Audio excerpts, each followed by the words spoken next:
Welcome back to Get Fit Guy. Coach Kevin Dunn here.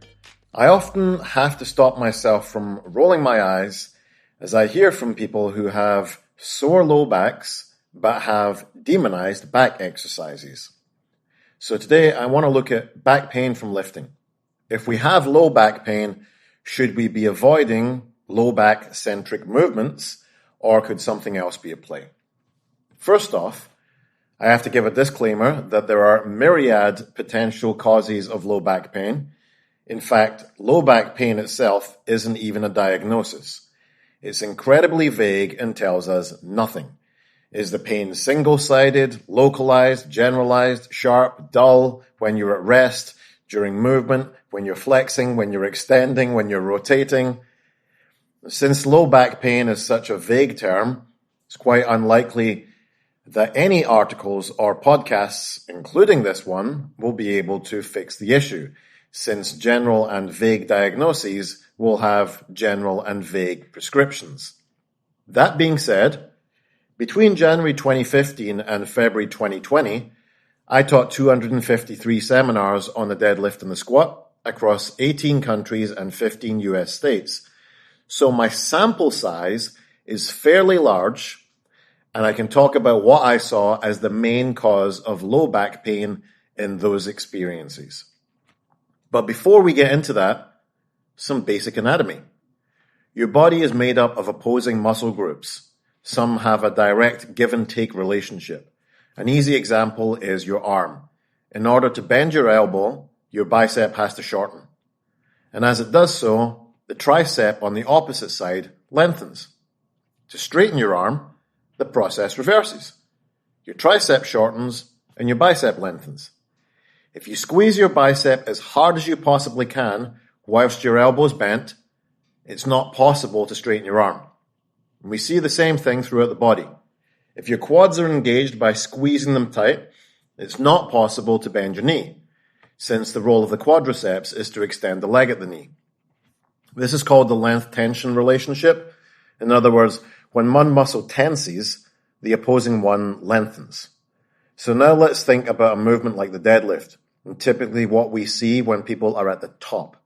They've got their low back looking quite arched, we call that lordosis.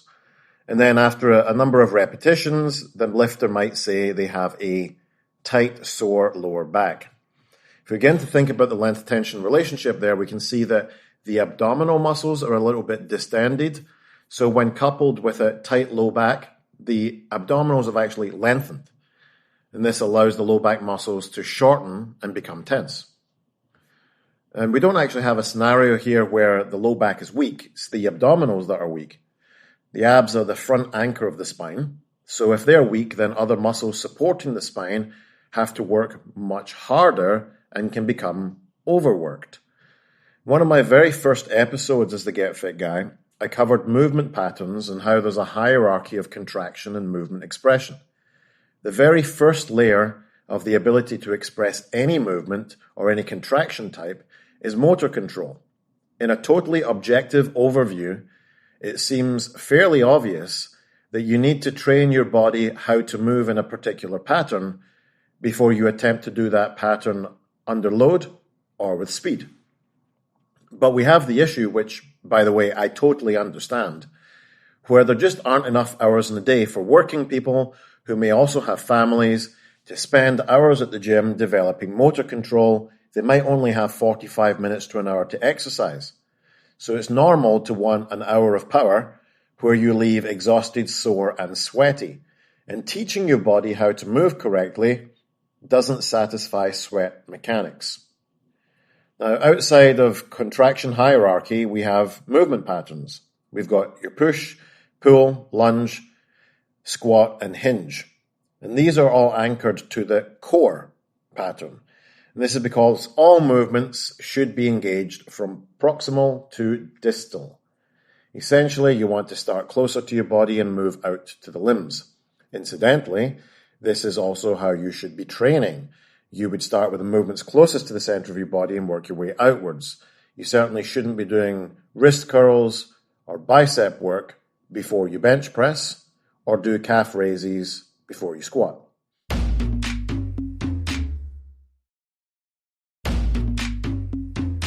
Weak abdominals aside, another problem when it comes to core and lifting is a total lack of a bracing strategy. I'll dedicate a whole episode to bracing in the future, but essentially what we want is to create as much intra-abdominal pressure as we can. Increasing the pressure in the abdomen helps to support the back because it's synergistic with the muscles supporting the spine. In fact, this is why many lifters, such as Olympic weightlifters, powerlifters, and bodybuilders, wear a specialized belt. The belt is not there to support you. It's a tool for you to push your abdomen against, redirecting the force inwards and increasing the pressure inside the abdomen. The greater the external support from the belt, the more internal pressure you can create.